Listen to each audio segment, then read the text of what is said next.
was quiet in the corner of your storm, held my breath while you called it love. You drew your line, said stay in your place, but I learned my strength in the dark. You took my... Today we begin in London. Once again, Prince Harry walks through the doors of the Royal Courts of Justice, not as a royal spectacle, not as a rebel prince, but as a man asking a basic question of a powerful press. Who is accountable when intrusion becomes routine? This case against the publisher of the Daily Mail isn't just about phone records or private investigators. It's about something deeper and more uncomfortable.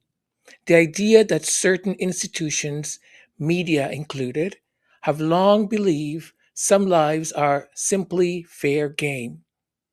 That if you are born into proximity to power, your privacy is no longer yours to keep. And almost simultaneously, another story erupts, seemingly unrelated, but telling us the same truth. Brooklyn Beckham, the eldest son of David Beckham and Victoria Beckham, breaks ranks. He speaks not in tabloid euphemism, not through a spokesperson, but plainly about growing up inside a brand that monetized family, image, and intimacy as a business model. And suddenly, the silence breaks. Because here is what connects these stories. The royal family and the Beckham empire are different on the surface, but structurally, they are remarkably similar. Both are British institutions built on image control, access, and a long, mutually beneficial relationship with the UK press. Both sell proximity while demanding loyalty, and both react sharply when someone inside the system refuses to play their assigned role. The UK press understands these institutions intimately, not as watchdogs, but as partners. They know when to protect the brand, they know when to punish dissent, and they know how to reframe personal boundaries as betrayal, ingratitude, or instability. So today's conversation isn't gossip, it's a mirror. What happens when individuals, whether a prince or a firstborn son, stop observing the cost of keeping a brand intact? And what does the press do when the story they helped curate starts telling the truth on its own? So that's where we will begin. Welcome. This is Majesty Sussex Report, and I'm Antonio. Thank you for spending some of your valuable time here with us. Don't go anywhere. Try to wear it thin, call my fire something I should tame, but every scar you tried to give turned into a spark with my name. Hear that sound? That's my heartbeat rising. Feel that ground? That's me not backing down. There's a fire in my chest, can't drown it out. Every word you threw just built me now. I rise, I roar, I won't confess I was never yours to second guess. There's a fire in my chest and it's mine. It's mine, it's mine. The final instalment of Prince Harry's legal battles against the British press is underway in London. Here's what it's about. Harry and 6 other claimants are suing Associated Newspapers, publisher of the powerful Daily Mail. The other claimants are actors Liz Hurley and Sadie Frost, singer Elton John and his husband David Furnish, anti-racism campaigner Doreen Lawrence, whose son Stephen was murdered in 1993, and former lawmaker Simon Hughes. They allege unlawful behaviour over years, ranging from bugging phone lines to obtaining personal health records. Associated has rejected any wrongdoing, calling the accusations preposterous smears and part of a conspiracy. Harry has already successfully sued Mirror Group newspapers. He's also won damages, an apology, and some admission of wrongdoing from Rupert Murdoch's News Group newspapers. But the 9-week trial with Associated could be the most significant. The 130-year-old Daily Mail has for decades been arguably Britain's most powerful media force. Its titles have not previously been embroiled in the phone hacking scandal that's hung over the British press for 2 decades. But this trial, driven by some very determined complainants, could potentially breach the dam. Damien Tambini is a media expert from the London School of Economics. If this trial is unsuccessful on most or all of the points in contention, we might speculate that this could be a bit of a watershed. This could be the moment when phone hacking really finally, as a set of issues, went away. Harry, whose mother, Princess Diana, died in a 1997 car crash with paparazzi in pursuit, has long resented the British media's often aggressive tactics. He's said he's on a mission to clean up the press. Critics say Harry is bitter over unfavourable coverage, from partying in his youth to quarrelling with his family. Supporters say it's a noble cause against a sometimes immoral industry. And the stakes are high for both sides. That's not just because reputations are on the line for both the media and the claimants, it's also because the legal costs are set to run into the tens of millions. Good luck, sir. Welcome once again, and thank you for joining us. Today's episode digs into one of the most important media versus royals battles of our time, Prince Harry's legal fight for justice against the British tabloid press. In this episode, we're going to break down the 14 Daily Mail/Mail on Sunday articles at the heart of his current High Court case. The other celebrities standing alongside him, including Sir Elton John and Baroness Doreen Lawrence. The legal strategy of the tabloid's lawyers, and why they're leaning on longtime tabloid insiders and former senior editors to defend their methods. This is a case about how far newspapers went to invade people's lives, and whether they can finally be held to account for decades of so-called dark arts journalism. Let's start with where we are today. Prince Harry is in the High Court in London, facing Associated Newspapers, the publisher of the Daily Mail and the Mail on Sunday. A quick side note. Newspaper baron Jonathan Harmsworth, 4th Viscount Rothermere, presides over the media conglomerate founded by his great-grandfather, which counts the Daily Mail among its stable of publications. A British peer and chairman of the Imperial War Museum Foundation, Lord Rothermere is married to Claudia, daughter of property developer Terence Clements. Like the royal family, Lord and Lady Rothermere are significant landowners, presiding over the sprawling Furna Park estate on the Dorset-Wiltshire border. It's no secret, some people say, that there is a close relationship between some royals and Lord Rothermere. Back to our story. He says their journalists and private investigators working for them illegally targeted him for years, hacking phones, blagging private information, and using unlawful surveillance to feed stories. This current case is separate from his earlier lawsuit against News Group newspapers, the publisher of The Sun and the now defunct News of the World. That Sun case, over similar unlawful information gathering, was settled in January 2025 with what the court record calls substantial damages and an unambiguous apology from Rupert Murdoch's company. In this Mail case, Harry says he has been left paranoid beyond belief by what was done to him. His barrister, David Sherborne, told the court that Harry felt every movement, thought, and emotion was being monitored and then monetized, and that the impact on his mental health and on Meghan's life has been devastating. At the center of this case are 14 specific articles published by the Daily Mail and the Mail on Sunday between the early 2000s and early 2010s. Harry's case is that these stories could not have been written in the way they were without unlawful information gathering, things like phone hacking, blagging of phone records, or intrusive private investigator work. 1. Harry and Natalie Pinkham. The first article focuses on Harry's private friendship with TV presenter Natalie Pinkham.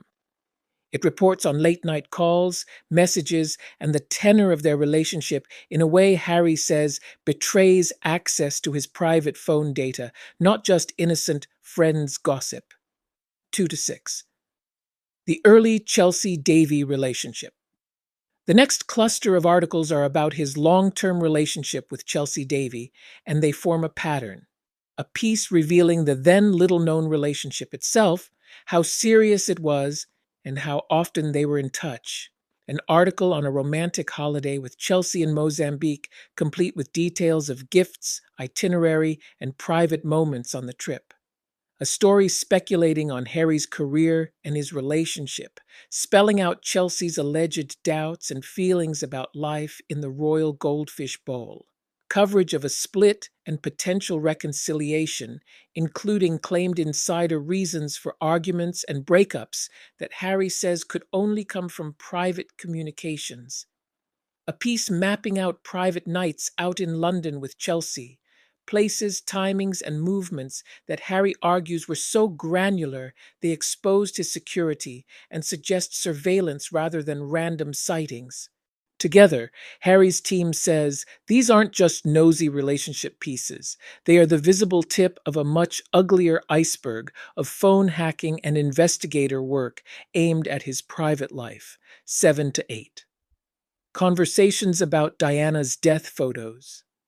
Two of the most sensitive articles concern Princess Diana's death. A July 2006 article about William and Harry discussing photographs of their mother's dying moments after those pictures were published in an Italian magazine. A follow-up story on how the brothers supposedly reacted, including alleged private conversations about how to respond and what they felt about the press intrusion. Harry says these were deeply confidential exchanges between two brothers about their mother's death, and that the level of detail in the stories could only have come from unlawful access to private information or sources who themselves had obtained information unlawfully. 9-13. Make or break holidays and reunion dinners.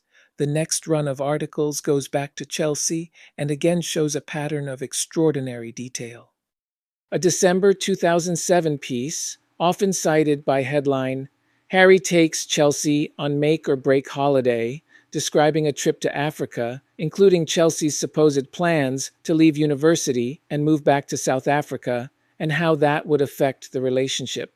A story about Chelsea's reservations over reconciling with Harry, giving almost verbatim thoughts and feelings attributed to her. Another named piece, Harry cooks up a reunion dinner at Chelsea's, which lays out plans for a dinner at her home, who would be there, and what both of them allegedly hoped would happen. A Friends briefing article relying on unnamed pals to describe rows, reconciliations, and inside dramas, which Harry says is a classic way of laundering information obtained through unlawful means. A further story about tensions between Harry's army career and his relationship, again filled with specific private misgivings and practical details of their arguments over his deployments. 14. William, Harry, and press intrusion. The final article again concerns Harry and William, this time about alleged differences over how to deal with paparazzi and press intrusion after Diana's death. Harry claims that internal family discussions about how to respond to the tabloids were turned into news copy through unlawful methods, reinforcing his view that there was no safe, private space for him inside the royal bubble. Harry is not alone in this lawsuit against Associated Newspapers. He is joined by Sir Elton John and his husband, David Furnish, actress Sadie Frost, actress Liz Hurley, Baroness Doreen Lawrence, mother of murdered teenager Stephen Lawrence, and former Lib Dem MP Sir Simon Hughes. Collectively, they allege that the mail titles used private investigators and other dark arts to target their phone calls, bank information, medical records, and confidential communications, in order to generate celebrity and political stories over many years. For example, Baroness Lawrence claims that private investigator activity around her was used to gather information for stories about the Lawrence family campaigns. Elton John alleges that hotel and phone records were unlawfully accessed to feed the tabloids' coverage of his private life. The presence of these non-royal claimants is part of the power of this case. It shows this isn't just about a prince complaining about hurt feelings, but about a systemic pattern of intrusion into the lives of people who challenged the establishment or were profitable to photograph and expose. Now, what about the defense? What are the tabloids and their lawyers doing? Associated Newspapers denies any unlawful activity. Their barristers say the journalists behaved lawfully, used legitimate sources, and that these stories came from genuine tip-offs, on-the-record or off-the-record sources, and standard news gathering like checking public records or doorstepping.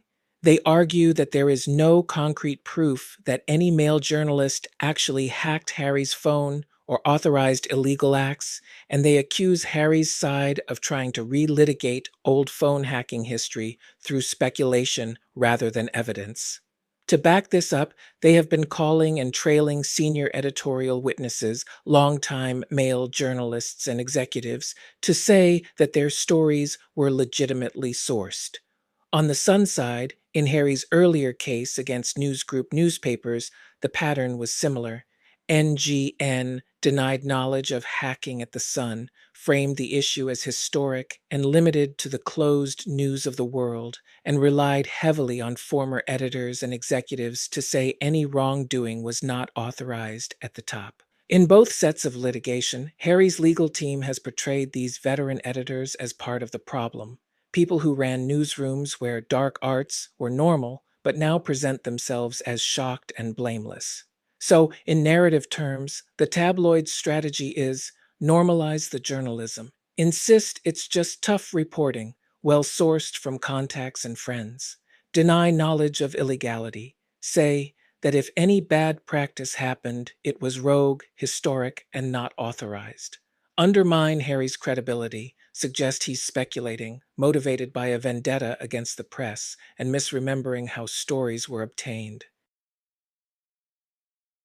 This case is not just about 14 dusty tabloid stories from the 2000s. It is about whether those stories were the product of a criminal culture inside parts of the British press, and whether the victims, including a prince, a bereaved mother, and one of the world's most famous musicians, can finally force that culture into the light.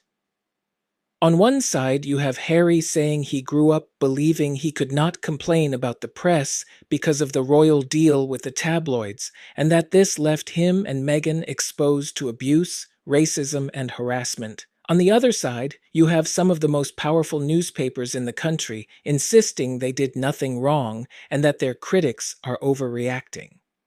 As this trial continues, watch for three things. Whether the judge accepts Harry's argument that the pattern across those 14 articles points to unlawful methods. How convincing the tabloid's veteran editors sound when they insist everything was above board. And what this means for press regulation and public trust in the UK media going forward. You spoke loud like you owned the room, but your echo never shook my core. I learned power doesn't beg a broom. Prince Harry's testimony yesterday and today was not really about phone hacking, blagging, or the granular mechanics of tabloid journalism. That was the legal scaffolding. What the court actually witnessed was a husband finally and publicly drawing a line about his wife and about the pressure that she's been put under. For almost 2 hours, he was measured control, occasionally irritated, sometimes defensive. He argued back, he corrected phrasing, he insisted on context, he behaved like a litigant who knows he is being tested not only by a barrister, but by a culture that has already decided what it thinks of him. And then something shifted. It was not when his own childhood was discussed, not when his girlfriends were named again one by one like exhibits, not even when his mother's death was dragged back into the room. It was when he spoke about Meghan. They have made my wife's life and absolute misery. And at that point, the performance stopped, the courtroom stopped, the voice cracked, and for the first time in this long legal saga, something uncontestable entered the space, and that was loyalty. And this matters because Prince Harry is often accused of many things, but loyalty is not one of the charges normally laid against him. He is accused of disloyalty to the crown, to tradition, to Britain, to restraint, to silence. And what we saw instead was an almost old-fashioned fidelity, the sort that says, you may do this to me, you may rewrite my past, but you will not do it to my wife without resistance. That line didn't come from strategy. It was not drafted by Sherburne. It was not for the press. It came from a man who has watched the same machinery grind forward again and recognized it too late the first time. The testimony repeatedly returned to the one phrase, open season. Harry rejects the idea that being royal converts a human life into a commercial quarry, and this is where the case becomes philosophically interesting, because the defense leans heavily on a confused notion of public interest. Harry's argument is simpler and frankly stronger. Curiosity is not the same thing as necessity. Entertainment is not accountability. And intrusion is not journalism simply because it sells. When he spoke of his wife, the legal abstractions collapsed. This was no longer about whether a journalist blagged a flight manifest or invented a source. It was about consequence. Meghan, he said, was subjected to harassment that was persistent, racialized, and unrelenting. Pregnancy didn't slow it. Motherhood didn't soften it. And silence, the old royal remedy, did not protect it. And here is the uncomfortable truth for his critics. This is exactly what a loyal husband should say. He didn't minimize, he didn't relativize, he didn't deflect onto institutional convenience. He stood in court and said plainly that the press made his wife's life miserable. Not awkward, not difficult, miserable. Much of the commentary since has tried to redirect that moment. Some say he's still angry. Some say therapy has failed him. Some say he lacks perspective. All of that misses the point. Anger is not the opposite of healing when it is proportionate and directed. Sometimes it is simply memory refusing to be erased. Harry's testimony also exposes a deeper hypocrisy.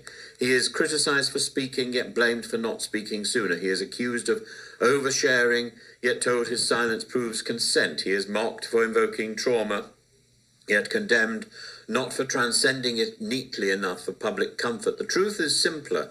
He broke with never complain, never explain, precisely because it failed when it mattered most. And this is where Meghan stands at the center of the story, not as an accessory, not as a catalyst, but as the person who clarified his moral line. He says openly that this approach to the press changed because of how she was treated. That's not manipulation. That is recognition. I understand this deeply. There is at least one country that I love deeply, that I will never visit again, because that is the country where my partner was tortured. And I simply cannot, I cannot get over that fact. I feel defensive. I understand where Harry's coming from here. I understand deeply where he's coming from. I have deep sympathy for him. And the court, of course, will run for weeks more. It may succeed or fail on technical grounds, limitation periods, evidential thresholds, sourcing practices that will all be debated. But none of these will erase what happened in that room when Harry spoke of his wife, because that moment revealed something the tabloids have never been able to tolerate. A royal who will not trade his marriage for approval, a royal who is prepared to speak the truth. And there was a moment of truth there, a moment of emotional, personal truth, which cannot be spun away by the people in the Daily Mail or the Express, the editors of the Daily Mail, the Express, and all these tabloid gutter newspapers. And I know some of the people who work for them or who have worked for them. I wouldn't have them round for tea. I wouldn't have them anywhere near me. They are contaminated with the filth of sticking their head in the bowl of the lavatory and flushing and flushing and flushing and seeing what comes up. We know what comes up. We know what comes up, and nothing goes down. If this is his last battle with Britain, as some have suggested, then it was at least fought on honest terrain by Harry. Not for popularity, not for closure, but for the simple proposition that marriage entails protection even when it costs you status. And whatever one thinks of Prince Harry, whatever one thinks of Meghan, that line in court was not petulance, narcissism, or performance. It was fidelity under oath. And that is not a weakness. It is the clearest thing he has said in years, and I salute him.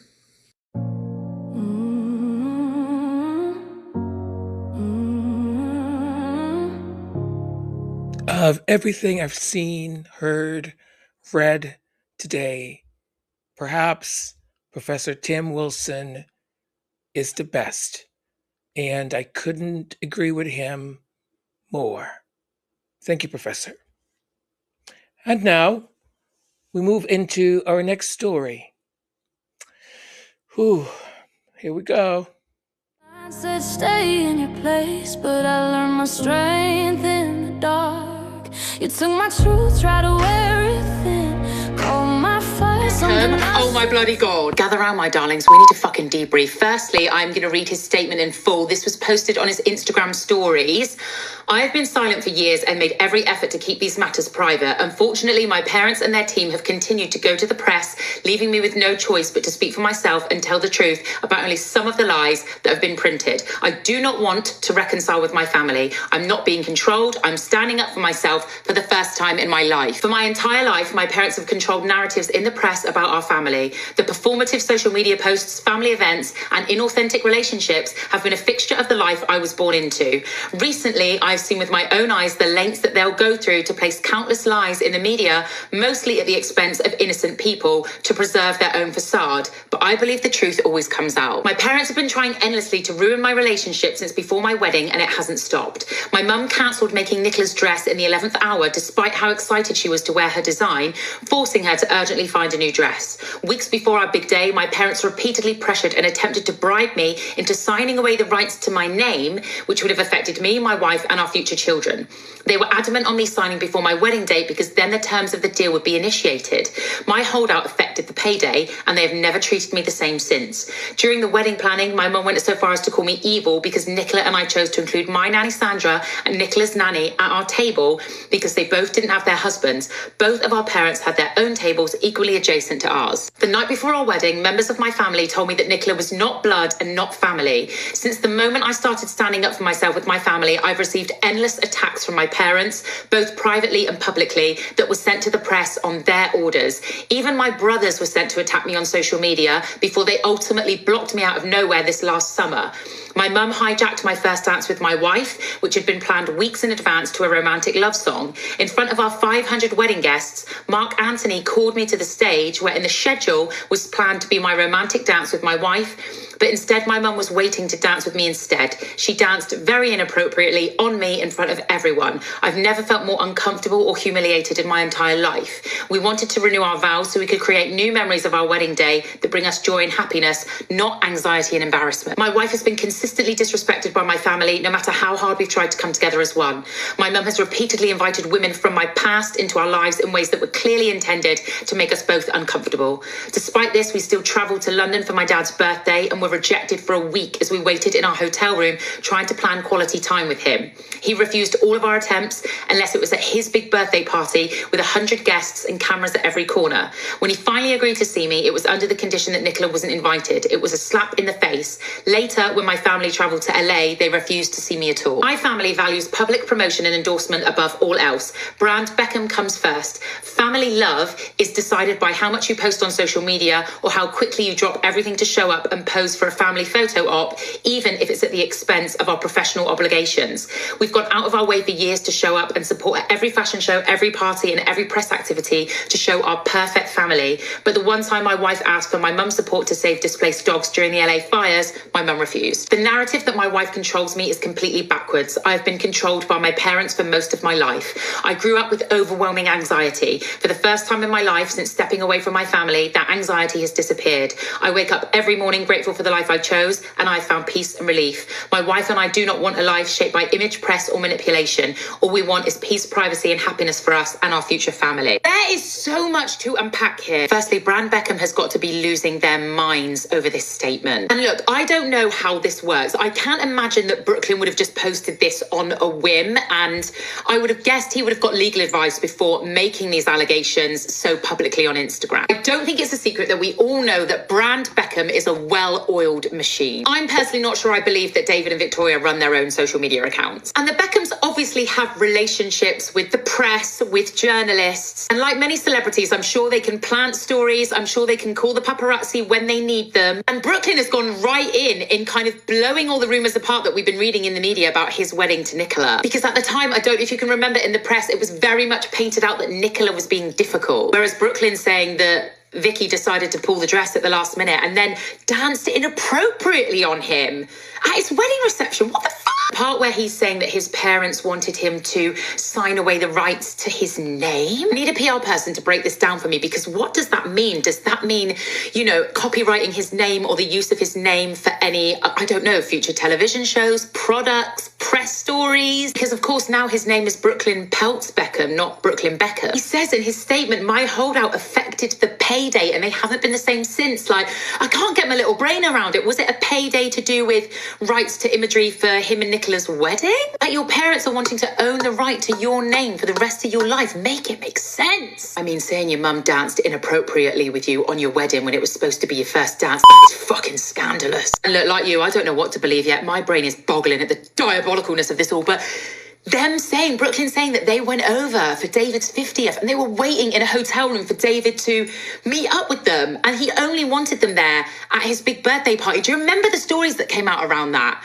That Brooklyn and Nicola decided to skip David's 50th and they weren't there. Is Brooklyn saying that Brand Beckham planted those stories to say, look, they didn't turn up to this. Look at everyone else in the photos having a lovely time. Saying that Nicola is not blood and not family. It's giving fucking cult, mate. I'm sorry to jump around here, but after Brooklyn says that they came over for David's 50th and David refused to see them and then he wanted to see Brooklyn alone. After that, Brooklyn says, and then they came to LA, but they refused to see us. I wonder if that might have been for Victoria's, when her documentary launched, maybe, like the premiere of that. And him saying the family love is how much you post on social media, even if it's at the detriment to your own obligations that you might be getting paid for elsewhere. Because when you think about it, it is all very, I love you, I love my family so much, I love you, David, kisses. Like, that Brand Beckham love is rammed down our throats in every single social media post. You know what? It's given me Meghan and Harry vibes, like they're trying to break away from the institution that is their family and is totally controlling. Darlings, I'm not a PR expert. I'm reading the statement and seeing it at the same time as you, thinking, what the actual F? Because it just makes you question everything, doesn't it? Remember recently, I think Ivan did a video on it, where there was a story saying that Brooklyn and Nicola have told the Beckham family that they can only communicate with them via lawyers. Would that really be the case if Brooklyn then is posting on his Instagram stories? Like, that would be a complete contradiction, wouldn't it? Like, it's wild to think that David and Victoria could be planting stories negatively about their own son. I would imagine the Beckham's PR team and lawyers are working overtime to try and get these stories posted by Brooklyn taken down. And look, just like with the Rebecca Loos scandal, I'm not sure that the Beckhams will comment directly about this, because it will be interesting to see if any stories pop up in the newspapers over the next couple of days. Talk to me in the comments. There is a peculiar British genius at work in both these stories, the royal family and Brand Beckham, and it is this: when the institution is threatened, the individual becomes expendable. The mechanism is the same in each case. A tightly managed public image, cultivated over decades, is treated as a national asset. When a son steps out of formation, whether Prince Harry or Brooklyn Beckham, the response is not introspection, but containment. Silence is preferred. Compliance is rewarded. And if neither holds, the press is quietly invited in, not as an adversary, but as an auxiliary force. The narrative is redirected, the dissenter reframed as unstable, disloyal, manipulated, or difficult. The institution remains noble. The individual becomes the problem. The monarchy has the firm, the Beckhams have a brand machine, different scales, same instincts. In both cases, access is currency and protection is transactional. Stories do not simply emerge, they are shaped, timed, and deployed to preserve the facade. Wives are cast as divisive, boundaries are recoded as betrayal, and the press, far from holding power to account, performs its oldest and most comfortable role, defending the establishment while calling it scrutiny. Strip away the titles and the glamour, and what remains is something very British indeed. A system that prizes image over truth, unity over humanity, and reputation over the quiet, inconvenient damage done behind the scenes. Victoria Beckham, come to the front. Do you understand? Because everything that Brooklyn is saying about her and David, I believe it. What do you mean you're taking the dance from your son and his wife because you want to dance with him first in front of 500 guests, and then he's saying that you touched him inappropriately? Touched him inappropriately during this public dance. What does that even mean?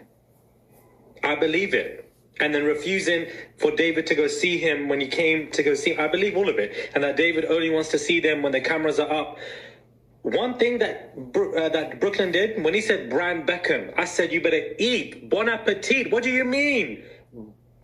Bro, Brand Beckham is exactly what this shit is. Victoria is one of those mums who is just obsessive over their sons. When their son gets married into a new family, she wants to be the main one. She wants to be the main woman in the son's life. She's one of them mums. And then apparently she refused to help the dogs who were part of some fire. Now we got the dogs involved and they were about to die and Victoria refused to help.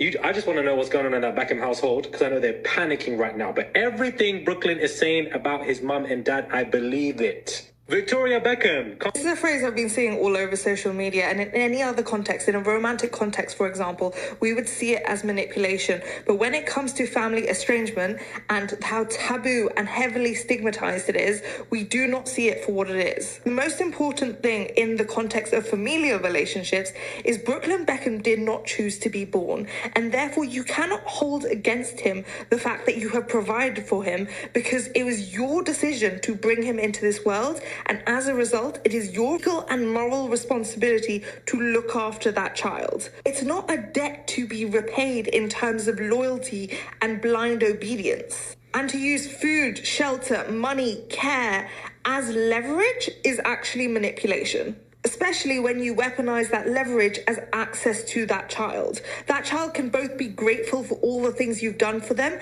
and also want to have distance from you. They are allowed to have those boundaries. Moments of manipulation that he specifically mentions in his post was things like the dance with his mum that he felt was inappropriate. That sounds like someone marking their territory. It sounds like a power play. It's a very physical demonstration of let's let this be known who you belong to. And yet, children are not physical properties. They are human beings who are separate to you with their own autonomy, who are allowed to make decisions you don't agree with. When a family unit is enmeshed, this is not possible because they do not understand healthy boundaries. The boundaries are invisible, and therefore you are not seen as a separate entity. Which is why it's such a betrayal when that child starts placing in boundaries that are not the norm within that family system. Same thing as the fact that Mark Antony gave this speech on their wedding saying, to the most beautiful woman in the room, Victoria Beckham, in front of the bride. Can you imagine being that bride? Yes, Brooklyn Beckham has a lot of privilege, but money should never be used for control. That privilege has been used to shame him so publicly in the media, and yet he never chose it. There is no amount of fame or wealth that means you get to treat people badly, and if you treat your children well, they will want to keep you in their life, not because they owe you anything, but because they actually feel that love and respect. You are allowed to have boundaries and your parents are not an exception to that rule. And people are saying, well, if he hates the Beckham brand so much, why is he using it? People said the same about Harry and Meghan. The moment that surname was put on his birth certificate, it wasn't just his mother's name or his father's name. It was his name. And he is entitled to that. People are also bringing in his siblings as proof, but you have to understand when one person, the black sheep, leaves a family unit, they become the scapegoat because it's easier than breaking the norm that you know. the siblings can see firsthand how they will be punished if they differ from the norm, and therefore they back up the norm. But every scar you tried to give turned into a spark with my name. If there is a lesson in these two stories, it is not a comfortable one. Whether you call it The Firm or Brand Beckham, the principle is the same. Institutions built on image do not tolerate fracture. They survive by presenting unity, even when unity is a performance. And when someone inside those walls chooses truth over choreography, the machinery does not pause, it tightens.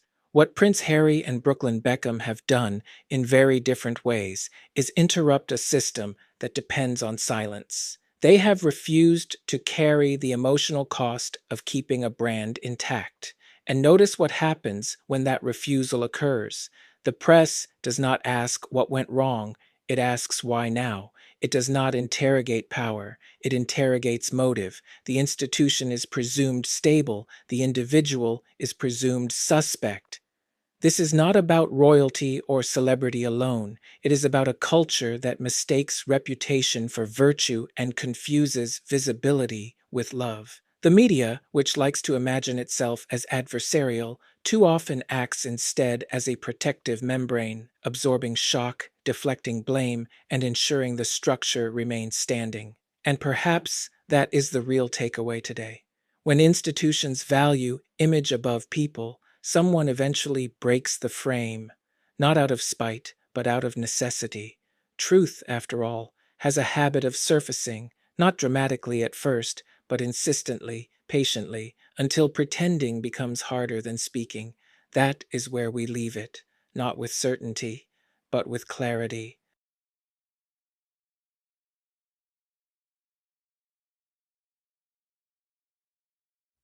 Well, my beautiful people, this is the end. I am exhausted.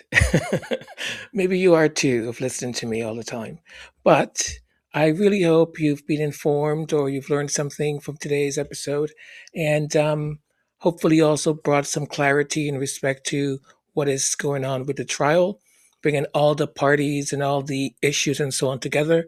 And also making this quite incredible comparison, actually, with Brooklyn Peltz Beckham and his situation with the Beckham brand. Well, if you are a subscriber, thank you once again for hanging on here with us always. Do put your notification on, please. It doesn't always work, as I say, but in case it works, you'll get notified that we have a new episode up. If you're new around here and this is the first time, do subscribe to our channel. It helps us enormously. Subscribe. It costs you nothing, but it helps us. Do something good today. And remember to do all the things that the algorithm would like us to do in order for this channel to stay vibrant and for it to get noticed with two like-minded people like yourselves. So leave a comment, share, download, do whatever it is that the algorithm is asking for us to touch those buttons and do things. Thank you so much. Thank you from the bottom of my heart. I really do appreciate it. Until we speak again, please take care of yourselves, be kind to yourselves, to your loved ones, and to that stranger that is crossing your path. You might be the only kind thing they've seen today. So thank you. Take care, okay? Mwah.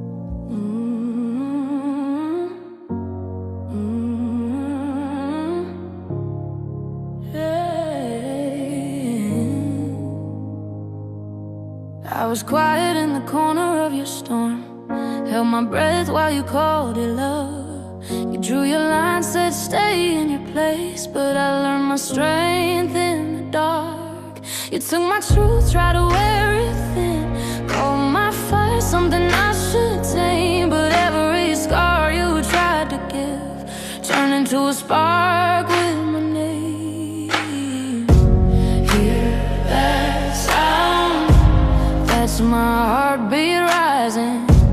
Feel that ground, that's me not backing down. There's a fire in my chest, can't drown it out. Every word you threw just built me now. I rise, I roar, I won't confess I was never yours.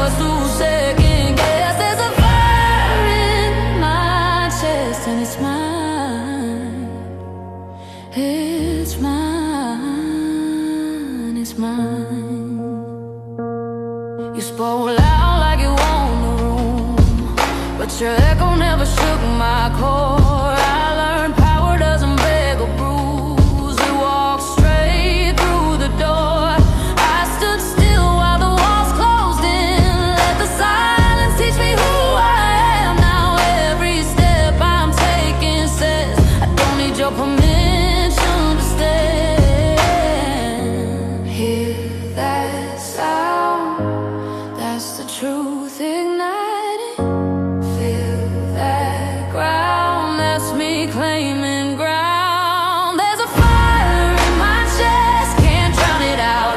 Every word you threw just built me. Now I rise, I roar, I won't confess. I was never yours to second guess. There's a fire in my chest, and it's mine, it's mine, it's mine.